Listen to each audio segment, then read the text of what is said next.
Alam nyo ba na may mga tao pa rin hanggang ngayon na naniniwala na patag ang mundo? Oo, tama ang narinig nyo. Sa episode na ito, tatalakayin natin kung ano nga ba ang paniniwala ng mga flat earthers. Unang-una, para sa mga flat earthers, ang mundo ay parang isang malaking pizza.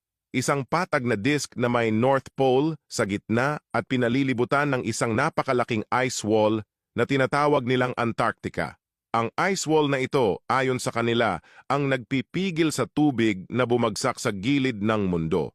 Ayon sa kanila, ang horizon o ang guhit sa pagitan ng lupa at langit ay laging tuwid. Kapag tumitingin daw tayo sa malayo, walang kurba. Para sa kanila, patunay ito na walang kurbada ang mundo. Isipin nyo kapag nasa tabing dagat tayo at tinitingnan ang horizon, laging pantay, di ba?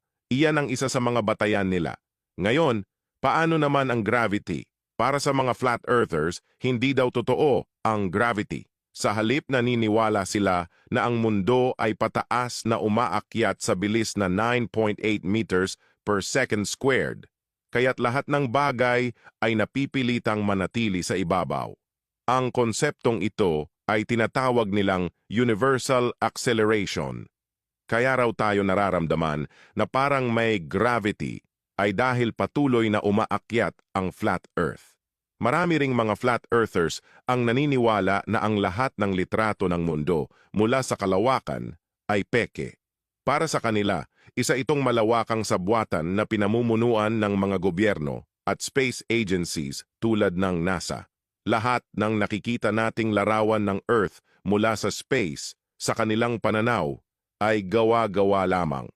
Naniniwala sila na ang space exploration ay isa lamang malaking palabas na dinedirehe ng mga nasa kapangyarihan. At ang isa pang kakaibang paniniwala para sa kanila, ang mga bituin at iba pang celestial bodies ay hindi milyon-milyong milya ang layo mula sa atin. Sa halip, ang mga ito daw ay malapit lang at umiikot sa ibabaw ng patag na mundo. Ayon sa kanila, ang araw at buwan ay malapit lang sa atin at umiikot sa isang partikular na orbit sa ibabaw ng flat earth, nagbibigay ng liwanag at dilim sa iba't ibang bahagi nito. Isa pa sa mga kontrobersyal na paniniwala nila ay ang tinatawag na dome theory.